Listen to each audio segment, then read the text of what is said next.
Bonjour, aujourd'hui je vais te faire une guidance sur ta mission de vie. Quelle est ta mission de vie? Tu vas te concentrer sur quel message est pour toi. Carte 1, carte 2 ou carte 3. Tu ne prends que si ça résonne en toi, ça reste une guidance générale. Allez, quelle est ta mission de vie, toi qui as choisi la carte 1? Instant présent.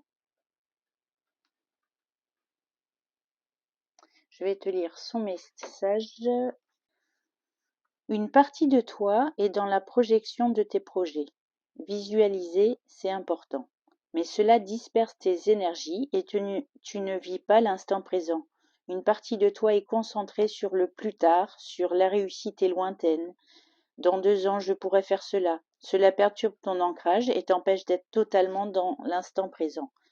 Connecte-toi à l'instant présent. Ne fuis pas la situation actuelle, même si elle est inconfortable.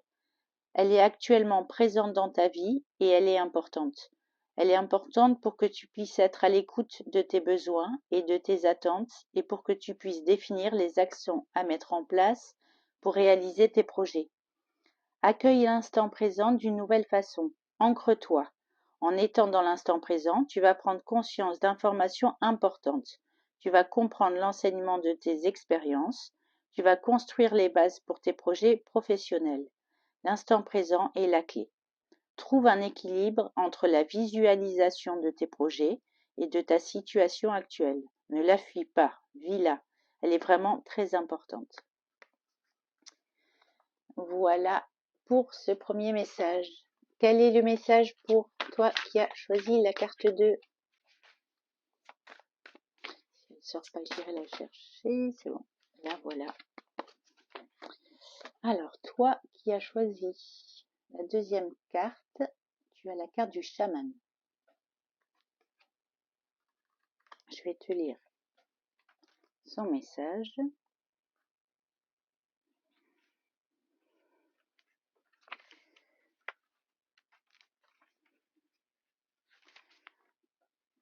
Tes guides te disent bien que tu es un chaman. Tu es une âme qui a pour mission de vie d'aider les autres à travers la guérison. De par ton côté chaman, tu peux avoir des difficultés à être vraiment ancré, ce qui entraîne des blocages au niveau de ton chakra racine. Et cela peut te donner des problèmes de santé récurrents et même des douleurs dans le bas du dos. Il faut donc prendre le temps de travailler sur ton ancrage. Tu as de très grandes capacités pour transformer l'énergie et surtout, tu as une grande empathie. Tu as aussi un lien puissant avec la nature et les animaux, tout comme tu as besoin de rituels dans ta vie. Tu as de très grandes capacités pour transformer le négatif en positif. Tu le fais de façon naturelle. Pour te sentir à ta place, tu dois intégrer ton chamanisme dans ta vie personnelle et professionnelle. La transformation de l'énergie est ta force, alors utilise-la et cela dès maintenant.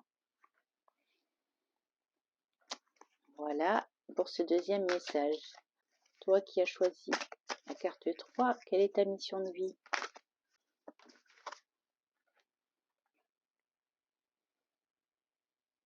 Superficialité. Je vais te lire ce message.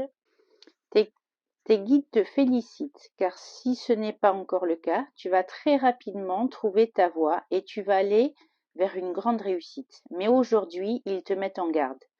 Tu n'es pas assez investi dans ce que tu entreprends. Tu n'es pas assez engagé. Ce n'est pas une critique, mais un conseil qui est très important pour comprendre tout ce qui se passe autour de toi dans ta vie professionnelle. On te dit bien que tu n'es pas assez engagé dans tes idées et dans tes projets. Il y a une partie de toi qui laisse de côté des choses très importantes à effectuer ou à prendre en compte. Il y a une partie de tes énergies qui est dans la fuite du renouveau que tu attends.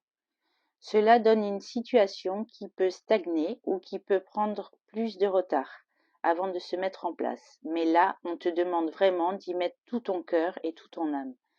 Tu dois vraiment engager toutes les énergies dans ce que tu souhaites entreprendre pour avoir la réussite que tu attends. Tant que tu ne seras pas complètement impliqué, les choses ne se mettront pas en place.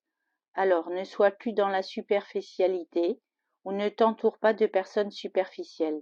Le renouveau sera alors à ta porte et surtout grandiose. Voilà pour ces messages mission de vie. N'hésite pas à me mettre en commentaire si tu te trouves dans ce message. N'hésite pas à liker si tu aimes cette vidéo, à partager si tu penses qu'elle peut aider quelqu'un et à t'abonner si ce n'est pas déjà fait. Voilà, je te souhaite une très belle journée. À bientôt.